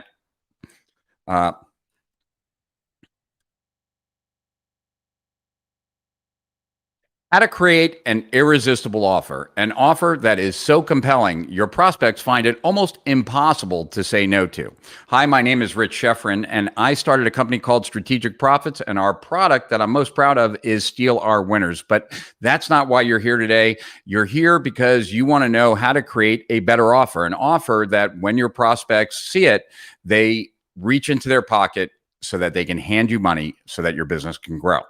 So the first thing I want to tell you about creating a compelling offer is to recognize that your offer is not just your product or your service. A lot of entrepreneurs make the mistake of actually thinking that their product is their offer, but the product is just one small piece of the offer. How do people need to pay for it? What work does someone need to do once they've bought your product or service to get the outcome that they want? That's a big one. Are you including any bonuses or premiums? And if you are, have they been designed to actually help the sale? Now, this is another huge opportunity for you, and it's a mistake that many entrepreneurs make when including some kind of bonus. You see, when you include a bonus, you should really be thinking about what are the objections to buying whatever it is you're selling. You know, for example, I have a business coaching program. One of the objections might be, I don't know what my niche is. So it would make sense that if one of the reasons why a prospect would not buy my coaching program is because they haven't figured out their niche yet, and they think they should figure out their niche before joining my coaching program, then I could have a bonus that helps that prospect determine their niche. It could be a special webinar that I'm hosting next week, so there's urgency to buy. It could be a list of the top niches to pick from. It could be a special report that I recently wrote about how to find the perfect niche for yourself. But whatever bonus I create should deal with the reasons why people aren't buying, right?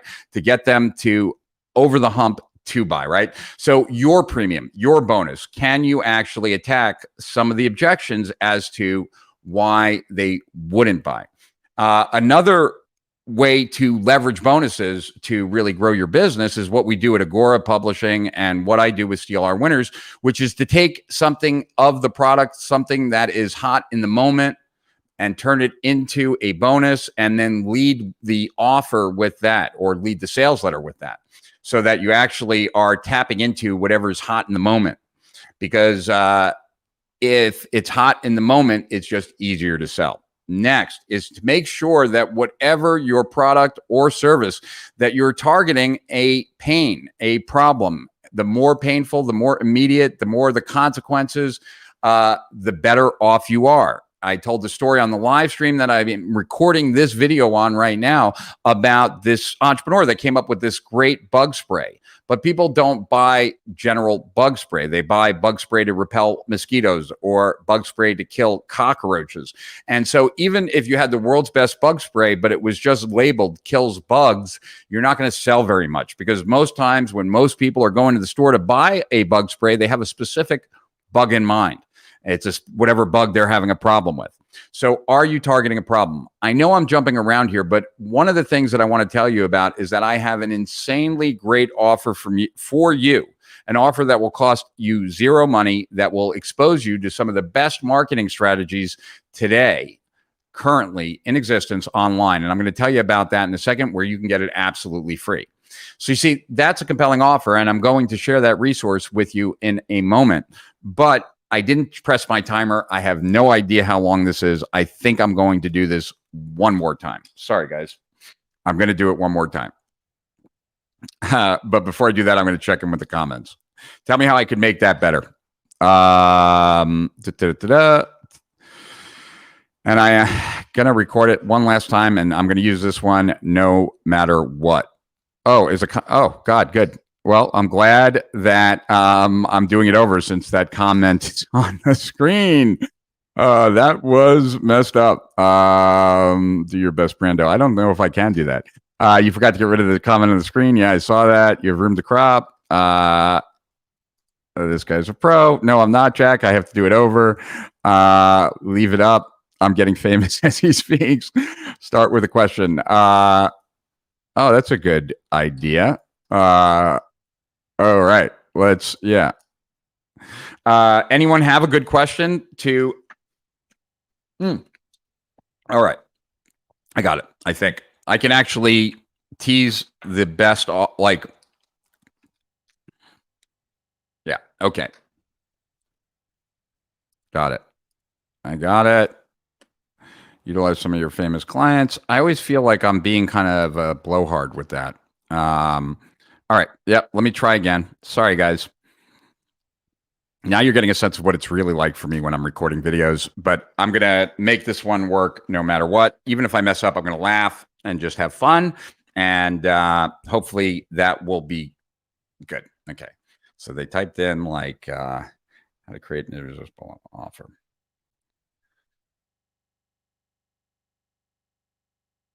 How to create an irresistible offer. That's what this video is all about. My name is Rich Schefren, and I'm here to tell you how to make whatever offer you have more irresistible and more difficult for your prospects to say no to. What about an offer like the best digital marketers on the planet, the ones that have the $25,000 masterminds and coaching programs, and if you could learn from them all for free? And if that's an interesting offer to you, I'm going to tell you why that's an interesting offer, and I'm going to tell you where you can get all those free trainings absolutely free at the end of this video. Now, the first thing that most entrepreneurs, the mistake that they make is not realizing that their product or service is very different from what their offer is. While the offer is the product and service, it's so much more than that. It's the way it's paid, right? It's what's included, like the bonuses. It's the guarantee and whether there's risk reversal in it. And also, is it an emotional offer? Can you actually amp it up? So I'm going to give you some information here that will cover all of that. So first and foremost, like I said, your product or service is not your offer. You can do so much more to it. You can make it more compelling. How can you take some of the onus? Oh, I left it up again. Jesus Christ. All right. I'm going to start one more time, guys. I so apologize for this. At least you're getting to see me struggle. And maybe you can at least benefit from the fact that everyone struggles from time to time. All right. I'm doing it one last time. No, my name is cool. Yeah. All right. Thanks. And thanks for that, Jack, because that would have sucked. All righty.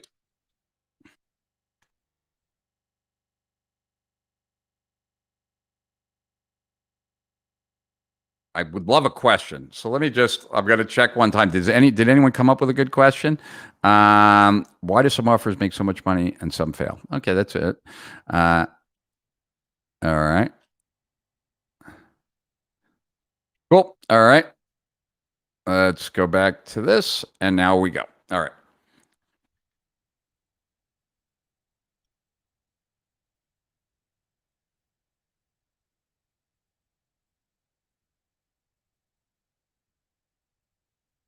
How to create an irresistible offer. Have you ever realized how many offers there are online that are completely resistible? Ones that really have no oomph, no power, and really almost have you running in the opposite direction as opposed to leaning in, reaching into your pocket, grabbing your wallet and your credit card and paying for whatever the offer is. Well, if you've ever wondered what the difference is between an offer that is extremely compelling and so irresistible versus those offers that are ho-hum boring, I'm going to explain it to you in this video. Also in this video, I'm going to share with you a special resource where you can learn from some of the top internet marketers in the world, the ones that have the $25,000 masterminds and coaching programs, and how you can learn from them all absolutely free. I'm going to tell you about that at the end, and that is a compelling offer. So what is a compelling offer? Well, the first thing that you need to realize is that your offer is so much more than just your product or service. Sure, there's a product and service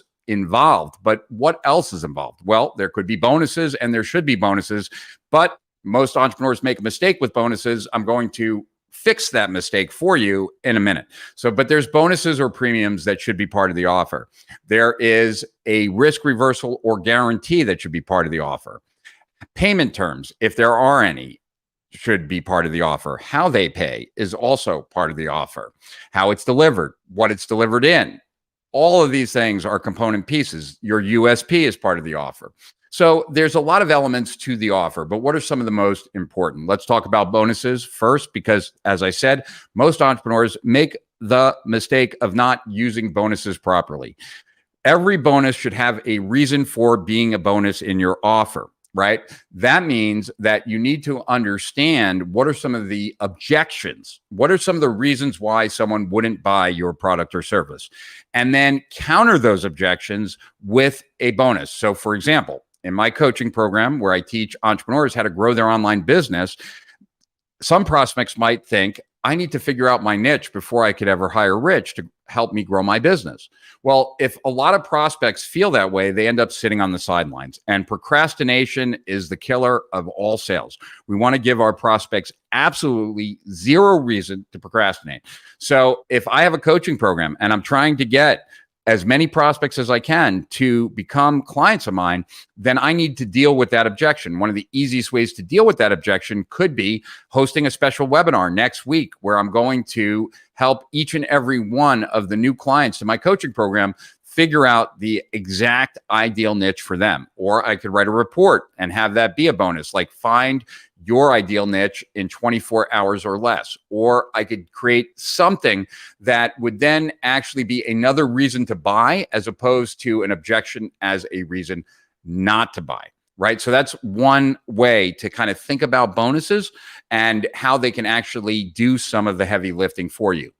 For us, one of the ways that we use bonuses is to actually give that bonus away for free and lead with it right up at the beginning of the sales letter or sales video, right?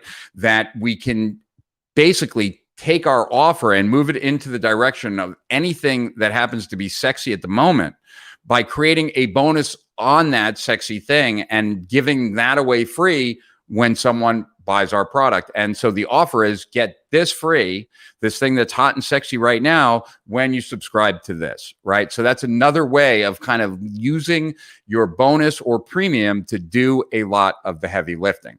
Now, social proof is important, right? But that's more of a marketing thing. Whereas with your offer, one of the ways that you can add urgency, right, with social proof in the marketing is actually to have some amount of limited quantity, right? There's a reason why you can't satisfy all the demand, because when you have more demand and less supply, you create urgency. And what you want to do in any offer is create enough urgency to overcome the procrastination that just normally happens when someone is thinking about making a purchase. Now, let me talk about payment terms really quick, and then I want to talk about effort, and then I'm going to tell you about this great place where you can get all this free instruction. So payments, right? There's many ways that people can pay. You can do pay no money today and we'll bill you, right? You can break payments into a payment plan. You can make it where some amount of the money that someone's paying is, to get the thing, but then there's a variable component after they've gotten the outcome. I've done that. Like I taught people how to use a webinar, how to create an automated webinar, and they paid $5,000 for that. And then after they had made 20,000 or 100,000, they paid the next 5,000. And that was a way to get a bunch of people to spend 5,000 now, but then to get payments of 5,000 later. And I priced it at a price point where I was less concerned about getting the second 5,000, but knew that my best customers would be paying me that 5,000 in addition to the first 5,000. So payments are an easy way to kind of distinguish your offer, and it's another way that you can be different from your competitors. Now, the last thing I want to talk about here that is probably the most important is recognizing that your offer at the end of the day is just the way that your prospects, who soon hopefully will be clients, are getting an outcome. So for example, the offer from Blockbuster versus Netflix, while it's an old and cliche one, is very appropriate here. The offer at Blockbuster is get in your car, drive over to our place, rent the video, drive back to your house, put the tape in the VCR, press play, watch the video, next day, drive back to us, drop it off, or you're going to get a late charge. Versus Netflix, subscribe, press a button, watch, done, right? So Netflix as a business is a superior business to Blockbuster was because the amount of effort that the customers have to do to get the outcome of watching home entertainment was much, much less for Netflix, right? So in every offer that you have, your prospects are busy thinking about what they're going to do with what it is you're offering to get what it is they truly want.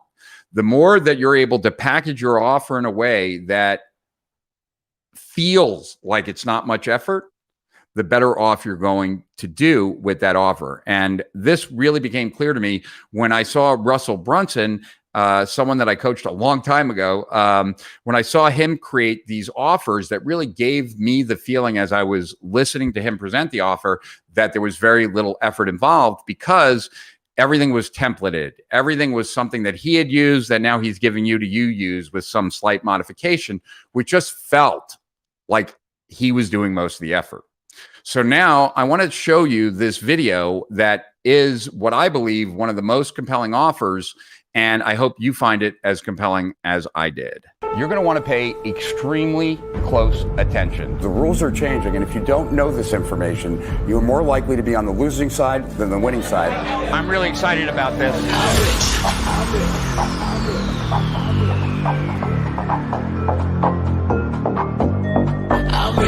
Dean Graziosi, Mike Filsain, Katrina Ruth, Ryan Dice, the one and only Russell Brunson, Sonia Riccati. We have Molly here, Todd Brown, Roland Fraser, Mike Diller, Jeff Walker, Neil Patel, Dennis Hughes.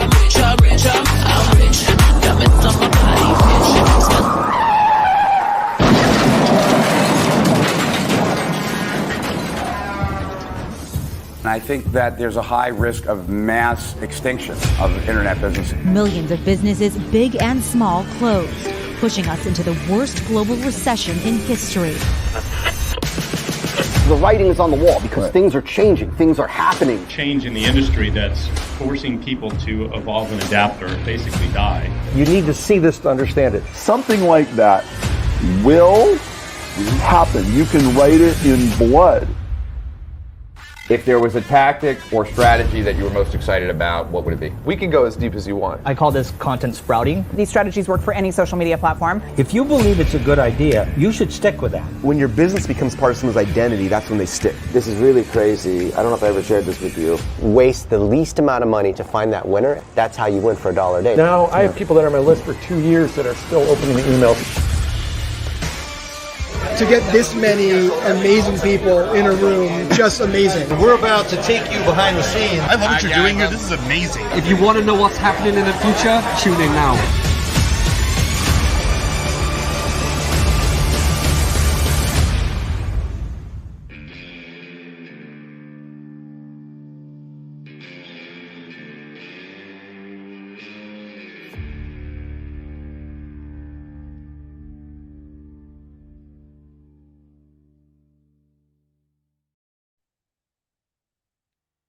There's the link.